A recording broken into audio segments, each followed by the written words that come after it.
Senhor, eu me deixei seduzir numa luta desigual.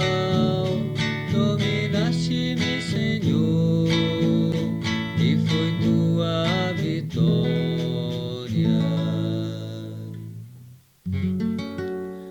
Vantagens e honras são perda para mim, diante do conhecimento deste bem supremo, que é Cristo meu Senhor. Seduziste-me, Senhor, eu me deixei seduzir numa luta desigual. Dominaste-me, Senhor, e foi tua vitória.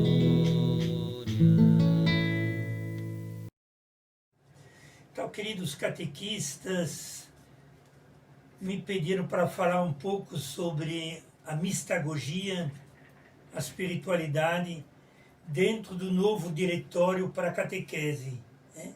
Praticamente o primeiro capítulo desse documento da Santa Sé fala da espiritualidade, da mistagogia. No diretório, então, de catequese da Congregação para a Nova Evangelização. Quando a gente olha a história humana, a gente percebe que Deus sempre quis se comunicar com os homens e as mulheres, com os seres humanos. Deus quis entrar em contato com eles. O que acontece é que muitas vezes o ser humano se fecha diante desta proposta de Deus. Vamos dar dois exemplos tirados da Bíblia. Primeiramente, o profeta Jeremias, no capítulo 20, versículos 7 a 9, Jeremias escreve: Seduziste-me, Senhor, e eu me deixei seduzir. Tu te tornastes forte demais para mim. Jeremias percebeu que Deus estava o seduzindo, e ele quis corresponder a essa sedução de Deus. A sedução faz parte da linguagem amorosa, do amor. Se Deus quer se comunicar conosco, é porque nos ama. E qual é a nossa resposta? A sua, a minha resposta diante desse convite de Deus. Seduziste-me, Senhor, eu me deixei seduzir, disse o profeta Jeremias. Moisés também, lá no deserto, faz uma profunda experiência de Deus através da sarça ardente. E Deus disse para ele: eu ouvi a miséria do meu povo, ouvi o seu clamor, conheço o seu sofrimento, desci junto a este povo para libertá-lo, para levá-lo para a terra prometida. E nós sabemos que Deus está comprometido com nossa história, porque nos ama. E Deus se comunica a nós como amigos se comunicam. O primeiro livro da revelação de Deus, nos diz o diretório para a catequese, é a criação. A obra da criação é o primeiro livro através do qual Deus nos fala. De fato, aqui no sertão de Goiás, quando a gente vê um pé de ipê tudo florido, na época da seca, com flores amarelas, flores roxas, flores brancas, quem não fica maravilhado diante deste fato? Mesma coisa quando a gente sobe na serra e vê brotar uma água cristalina que brota do mais profundo da terra. E esses córregos transparentes que descem das nossas serras, das nossas montanhas. Tudo isso nos fala de Deus. O nosso cerrado é muito bonito. E o contato com a natureza abre o nosso coração e a nossa mente para Deus. Mesma coisa quando nasce uma criança. Que coisa maravilhosa essa criança que nasceu após ter ficado 9 meses no ventre da mãe. E essa criança que já tem todas as possibilidades que vão, em boa parte, determinar o seu futuro. Deus fez bem as coisas. E a contemplação da natureza é primordial.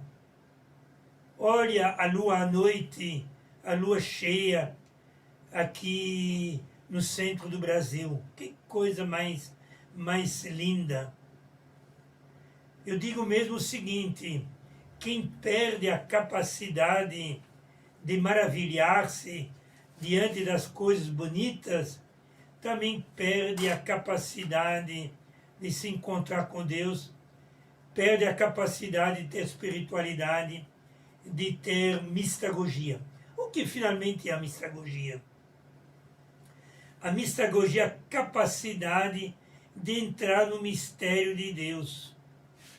E a capacidade de penetrar cada vez mais esse mistério de Deus, que Deus quer se revelar.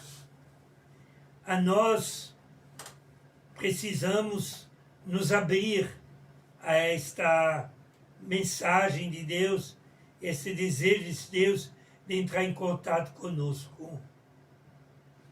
Quem é capaz de maravilhar-se também alimenta sua espiritualidade, sua mistagogia.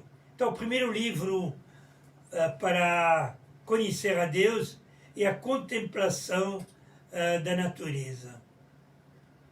O segundo livro, lógico, é a Bíblia. A gente não lê a Bíblia para conhecer simplesmente a Bíblia. A gente lê a Bíblia para se encontrar com Deus. Quando lê os profetas, lê os salmos, as orações na Bíblia, quando eu contemplo a vida de Jesus nos evangelhos, quando leio as cartas de São Paulo, o objetivo para me encontrar com Deus. Então, o primeiro motivo da leitura da Bíblia é se encontrar com Deus. E no centro da Bíblia tem Jesus. Jesus que é a plena revelação de Deus. Jesus vai dizer, quem me vê, vê o Pai. Ninguém vai ao Pai senão por mim. E ainda eu sou o caminho, a verdade e a vida.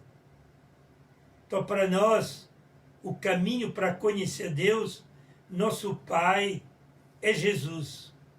E contemplando Jesus, que a gente vai também se aproximar do Pai de Deus.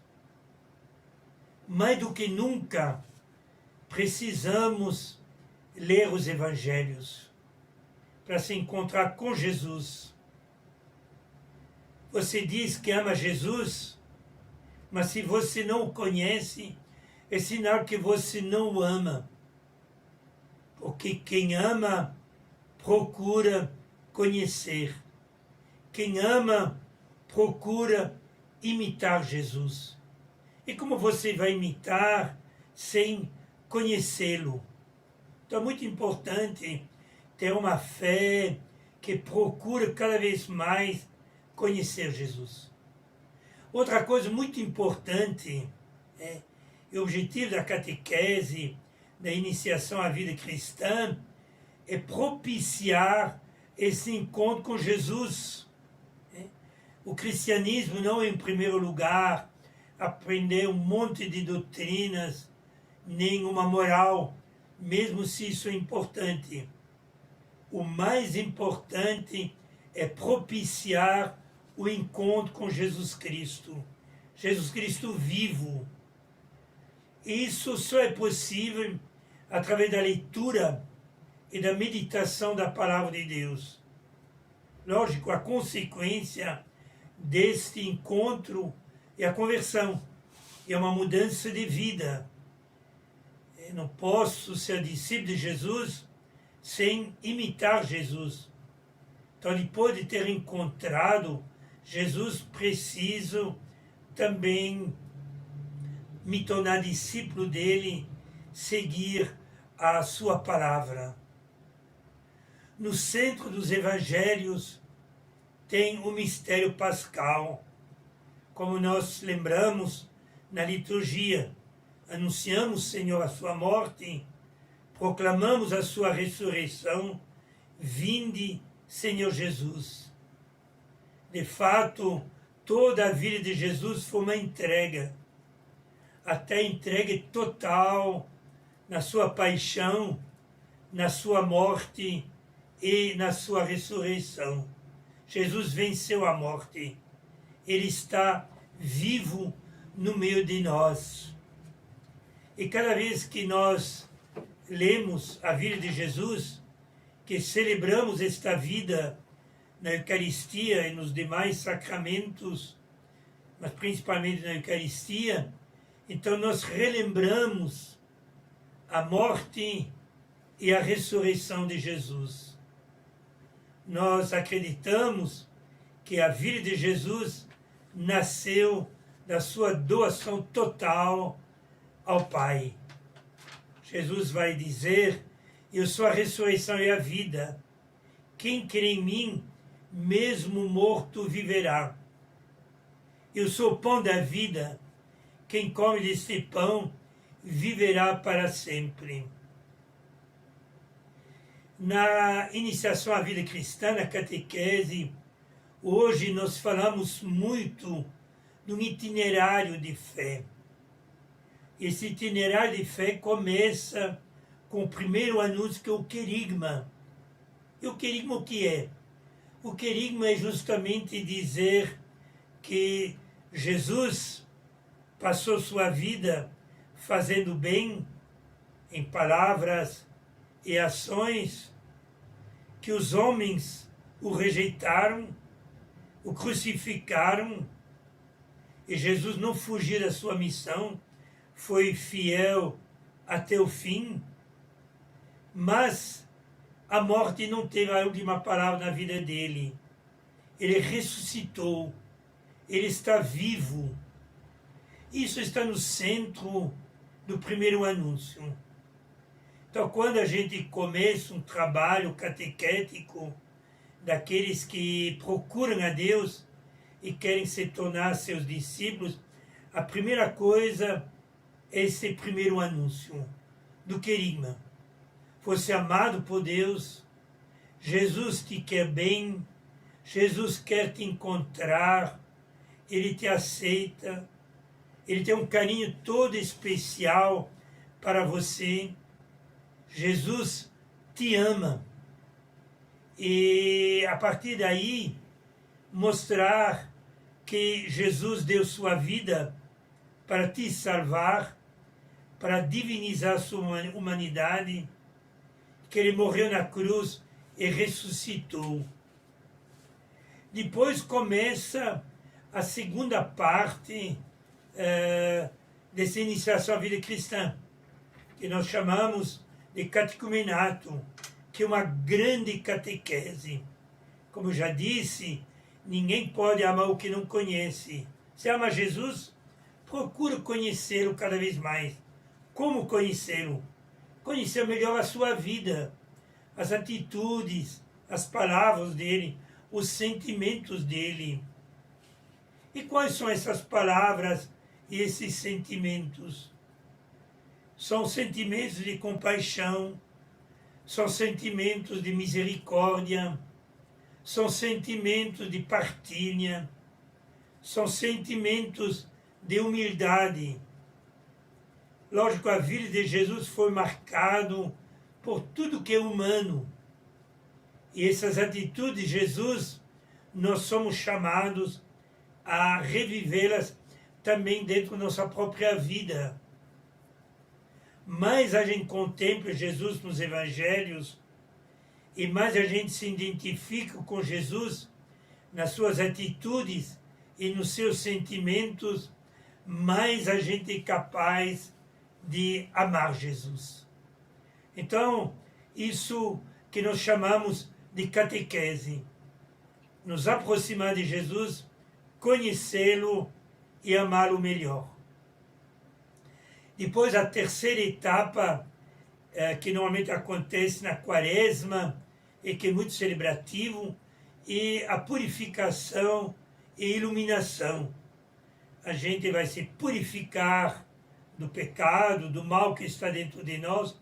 A gente pede a Deus de nos libertar do mal. Ele é capaz de fazer isso. Aliás, Ele é nosso Salvador. Depois a gente é iluminado pelo Pai Nosso, que é a oração dos cristãos. A gente vai aprofundar cada pedido do Pai Nosso, para que as palavras do Pai Nosso não sejam simplesmente orações que caem no vazio, mas que realmente as próprias palavras de Jesus se tornam nossas palavras. Depois disso, a gente recebe o creio, que é o resumo da nossa fé. Creio em Deus Pai, creio em Jesus Cristo, seu Filho, que morreu e ressuscitou. Creio no Espírito Santo capaz de guiar e animar e fortalecer a nossa espiritualidade, a nossa mistagogia. Então, tudo isso nós recebemos durante a quaresma, até chegar à grande vigília pascal, onde as pessoas são batizadas, recebem a crisma, fazem também pela primeira vez a comunhão, ou ao menos renovem tudo isso. E depois disso tem o tempo da mistagogia, que é o quarto tempo. E esse quarto tempo é justamente para nós penetrar cada vez mais no mistério que nós estamos celebrando. Para nós, mistério não é algo de desconhecido. Mistério é algo que a gente vai aprofundar cada vez mais e conhecer cada vez mais. Então a gente vai penetrar cada vez mais no mistério de Deus. E precisa a vida toda para isso. Hoje, na catequese de iniciação à vida cristã, a gente inicia-se a isso. Mas depois isso tem que continuar. Aliás, essa mistagogia, essa espiritualidade, deve perpassar todo o percurso da iniciação à vida cristã. Tanto o primeiro anúncio, como a catequese catecumenal, como a iluminação e a purificação. Tudo deve ser perpassado pela mistagogia. Mas tem um momento mais forte, que normalmente acontece no tempo pascal, onde a gente realmente aprofunda os mistérios de Deus, que aliás a gente já celebrou na vigília pascal. Então eu relembro o objetivo da catequese de iniciação à vida cristã, e o diretório para a catequese é muito claro a respeito disso, é nos apaixonar por Jesus, encontrar Jesus. Tudo o resto vem depois, a doutrina, a moral, que lógico são importantes.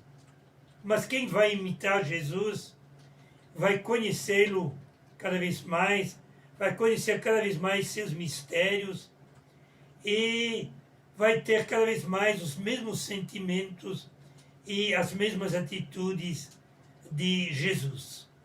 Mas vamos agora ouvir uma música.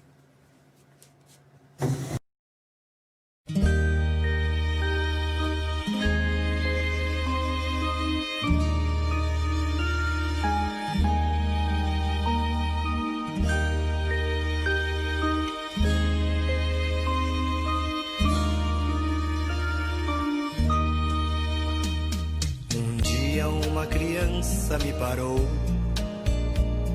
olhou-me nos meus olhos a sorrir, caneta e papel na sua mão, tarefa escolar para cumprir.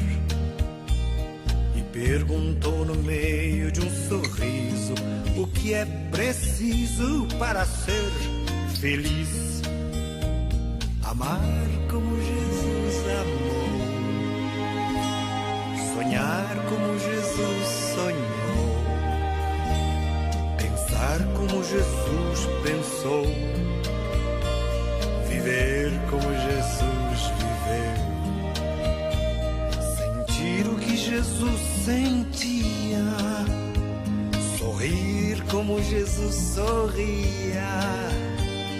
E ao chegar ao fim do dia, eu sei que eu dormiria muito mais feliz.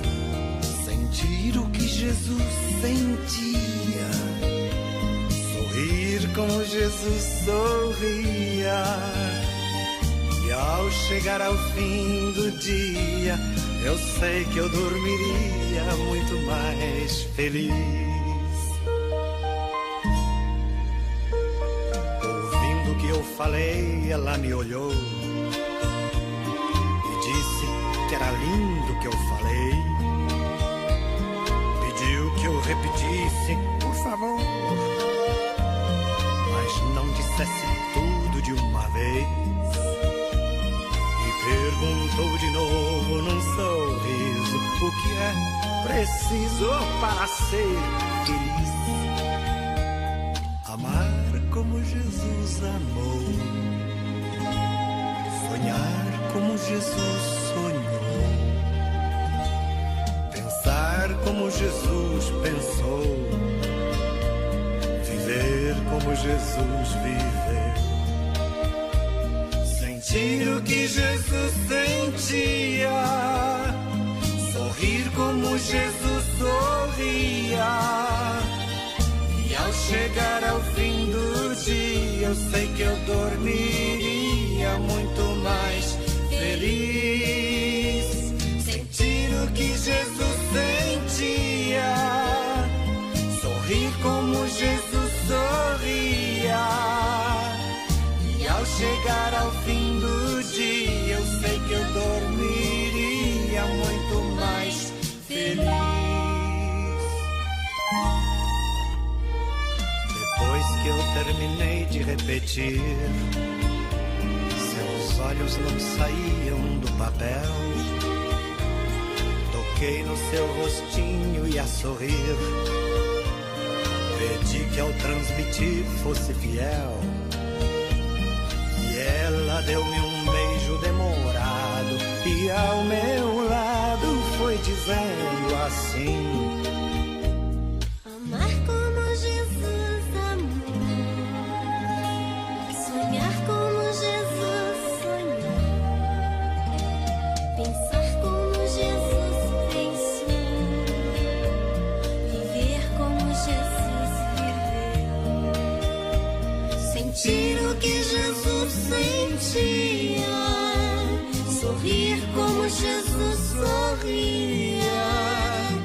E ao chegar ao fim do dia, eu sei que eu dormiria muito mais feliz. Sentir o que Jesus sentia, sorrir como Jesus sorria. E ao chegar ao fim do dia, eu sei que eu dormiria muito mais feliz. E ao chegar ao fim do dia, Eu sei que eu dormiria.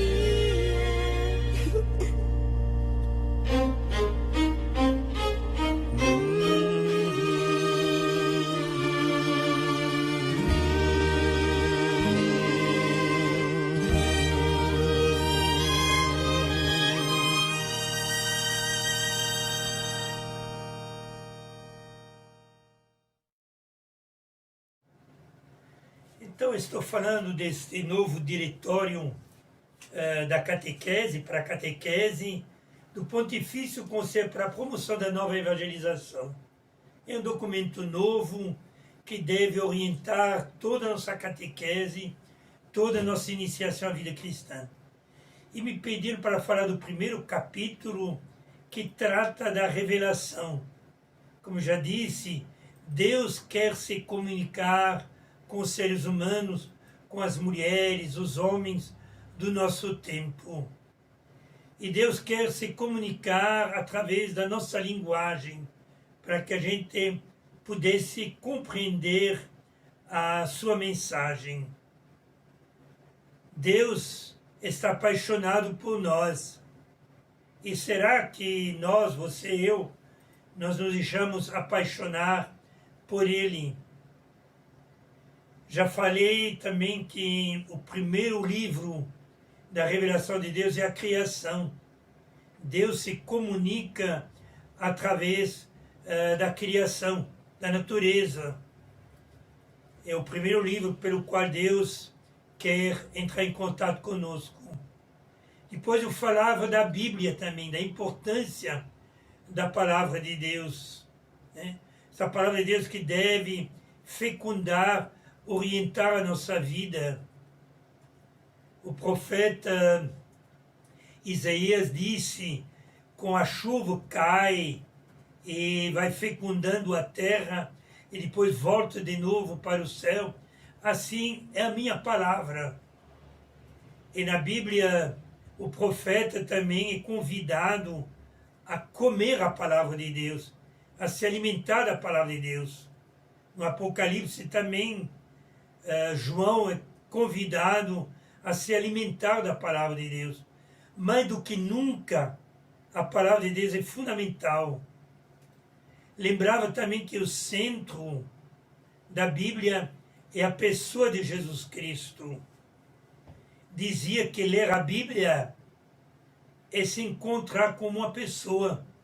Não leio a Bíblia simplesmente para estudar a Bíblia, para aumentar meus conhecimentos, mas eu estudo a Bíblia para me encontrar com uma pessoa. O Papa Bento XVI gostava de dizer que o cristianismo não é, em primeiro lugar, uma doutrina, uma moral, mas o encontro com uma pessoa, um acontecimento. Então, uma catequese que não leva a encontrar Jesus e uma catequese que é destinado ao vazio, a não dar nenhum resultado. Então, a nossa catequese não é transmitir aulas, mas experimentar o próprio Jesus Cristo. Queria ler agora uma frase que, aliás, é retomado do Diretório para a Catequese, de São João Crisóstomo. Ele diz o seguinte: Jesus veio anunciar o perdão dos pecados, a justiça, a santificação, a redenção, a adoção dos filhos de Deus, a herança do céu, a parentesco com o Filho de Deus. E termina São João Crisóstomo, um dos padres da igreja do início do cristianismo: que notícia melhor que esta? Deus na terra e o homem no céu. De fato, o que nós queremos é isso mesmo: acreditar que Deus se encarnou em Jesus, assumiu a nossa carne, em tudo foi igual a nós, menos o pecado, nos revelou o Pai, um Pai amoroso, um Pai misericordioso, um Pai apaixonado por nós, um Pai que tem compaixão de nós, e depois nos revelou, então, que Deus está sempre conosco. Deus assumiu a nossa natureza para que nós possamos divinizar a nossa vida. São João Crisóstomo dizia dessa maneira: Deus na terra e o homem no céu. É isso que nós queremos. Aliás, aceitar Jesus na sua vida e acreditar na salvação que pode dar para você. Nunca diga: ah, não tem jeito, eu sou assim mesmo. saiba que Deus é capaz de transformar a sua vida. Na nossa chave de recuperação de dependentes químicos, isso que acontece. Os jovens tomam consciência que colocando sua fé em Jesus, Jesus é capaz de curá-los dos seus vícios. Lógico, a gente utiliza todos os meios humanos, também com psicólogo, os 12 passos. Mas sem Deus, a cura é muito difícil e mesmo impossível. Nós dizemos sempre o seguinte: fazer tudo como se tudo dependesse de nós, e fazer tudo como se tudo dependesse de Deus.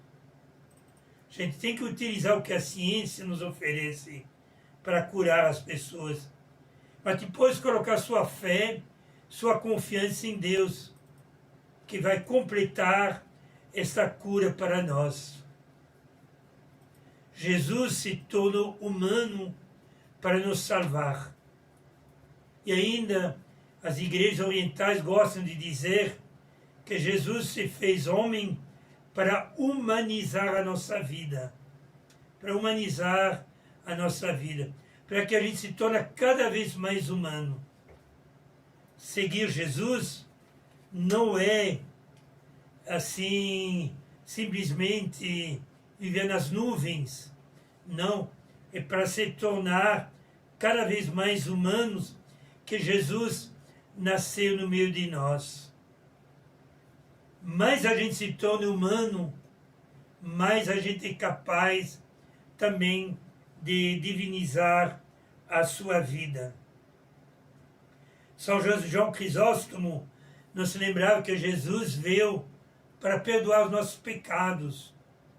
De fato, todos nós somos pessoas frágeis, limitados, pecadores.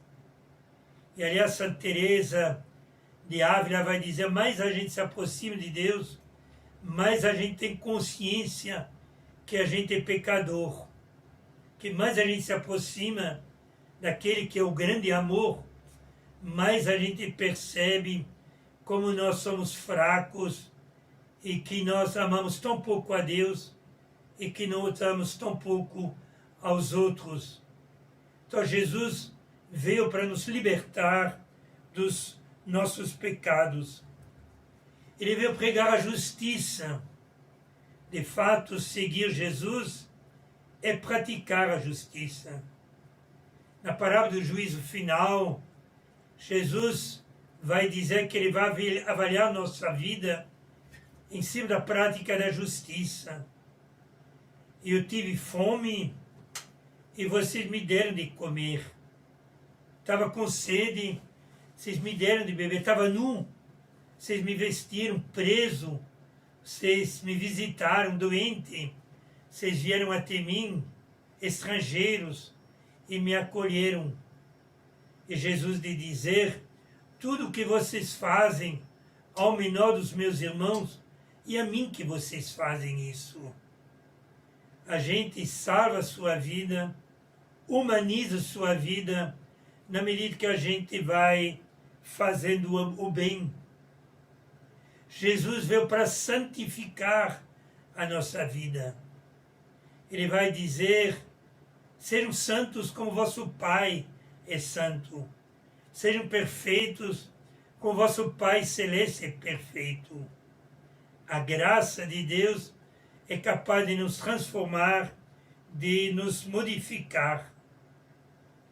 Depois a grande revelação de Jesus, nos diz São João Crisóstomo, é que nós somos filhos de Deus.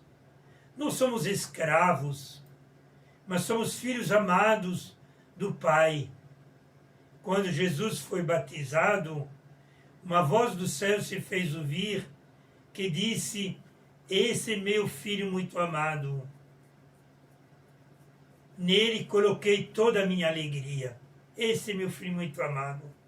As palavras que o Pai disse para Jesus, ele disse também para você. Você é meu filho, você é minha filha, muito amado. Então Deus não é um policial que quer nos castigar. Deus não é um juiz para nos condenar, mas um pai que ama seu filho. Um pai com coração de mãe, cheio de afeto, cheio de ternura. Somos realmente filhos de Deus. Estou lembrando essa frase de São João Crisóstomo, tirado do Diretório para a Catequese.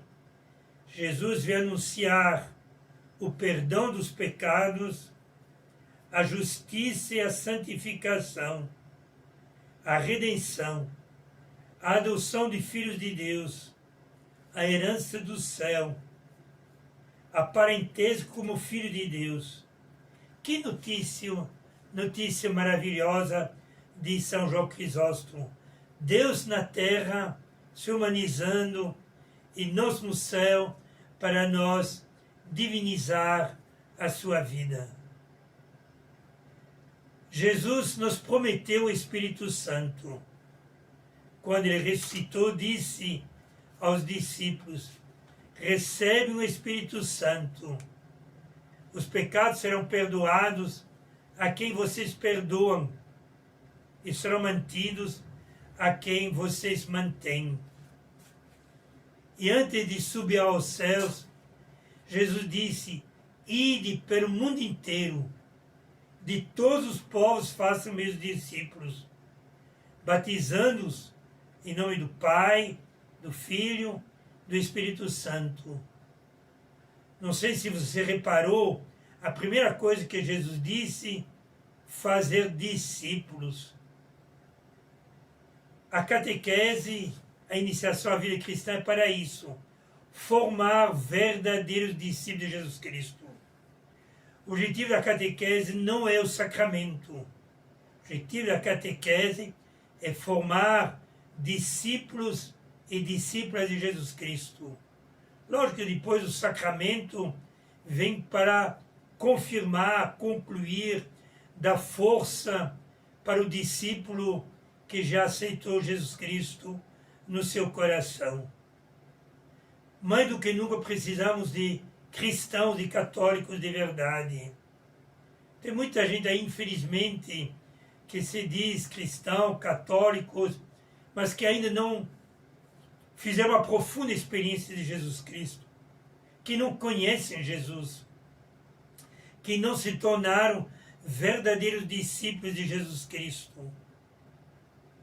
O beato Carlo de Foucault, que logo vai ser canonizado, vai ser santo, já dizia: a medida do amor é a imitação. Amar Jesus e imitá-lo nas suas atitudes de compaixão, de misericórdia, de humildade, de serviço, de partilha. Nossa catequese quer ser isso. Nós e o Diretório para a Catequese insiste muito sobre isso. Nós, mais do que nunca, precisamos aprender as pessoas a fazer uma profunda experiência de Jesus, se apaixonar por Ele e depois se tornar discípulo dEle. E todo o caminho da catequese deve ser para formar discípulos e discípulos de Jesus Cristo. Não basta ter o rótulo de cristão, de católico, precisa se tornar verdadeiros discípulos e discípulos de Jesus Cristo. Então todo o esforço catequético vai nesta linha. O diretório também vai insistir sobre o fato da importância do testemunho. Os primeiros cristãos se diziam: vejam como eles se amam. Vejam como eles se amam. Aí todo mundo queria ser cristão, vendo que eles repartiam seus bens, que eles se reuniam para celebrar a Eucaristia, que não havia nenhuma necessidade entre eles. É isso que é importante. Por isso não tem fé cristã sem vivência em comunidade. A catequese não pode acontecer individualmente. A catequese tem que ser vivida num grupo e deve levar a praticar a fé numa comunidade que celebra a Eucaristia, que celebra a palavra, que comunga no corpo e no sangue de Jesus. Então a catequese é essencialmente comunitária. É uma comunidade animada pelo Espírito de Jesus, pelo Espírito Santo, que os discípulos receberam no dia de Pentecostes, 50 dias depois da ressurreição, quando os discípulos, junto com Maria, estavam trancados num lugar fechado, e quando de repente um forte vendaval, na Bíblia muitas vezes o Espírito Santo é simbolizado através do vento, que derruba tudo, que limpa tudo, e que manda as pessoas para uma outra direção. O vento sopra onde a gente não sabe de onde vem nem para onde vai. Assim são aqueles que nascem do Espírito Santo. Depois as línguas de fogo que desceram no dia de Pentecostes sobre os apóstolos, língua do amor, língua que une as pessoas. Todo mundo ouviu os apóstolos falando sua própria língua. O Espírito Santo precisa continuar a nossa igreja. O Papa Francisco insiste que a gente tem que ter uma renovação da pastoral, encontrar novos caminhos. E já faz vários anos, desde o Papa João Paulo II, passando por Bento XVI e agora Papa Francisco, se insiste muito de uma renovação radical da catequese. Não é simplesmente passar conteúdo, não é simplesmente receber os sacramentos, mas o importante é acolher Jesus, fazer uma profunda experiência dele, deixar ele guiar a sua vida, inculturar a fé dentro da nossa realidade, dentro do mundo no qual nós vivemos, ajudar as crianças, os jovens, a ser verdadeiros discípulos e discípulas de Jesus Cristo. Então, realmente, esse primeiro capítulo é fundamental para entender o resto do documento do diretor para a catequese. O essencial, Deus quer se comunicar. Nós precisamos acolhê-lo dentro da nossa realidade, dentro da nossa cultura, dentro da nossa linguagem.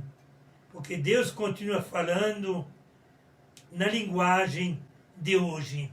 Oxalá, querido catequista, você possa se aproximar cada vez mais de Jesus, fazer uma profunda experiência dele e ser verdadeiro discípulo e discípulo dele, testemunhando a sua palavra, testemunhando o seu amor. Parabéns por ser catequistas.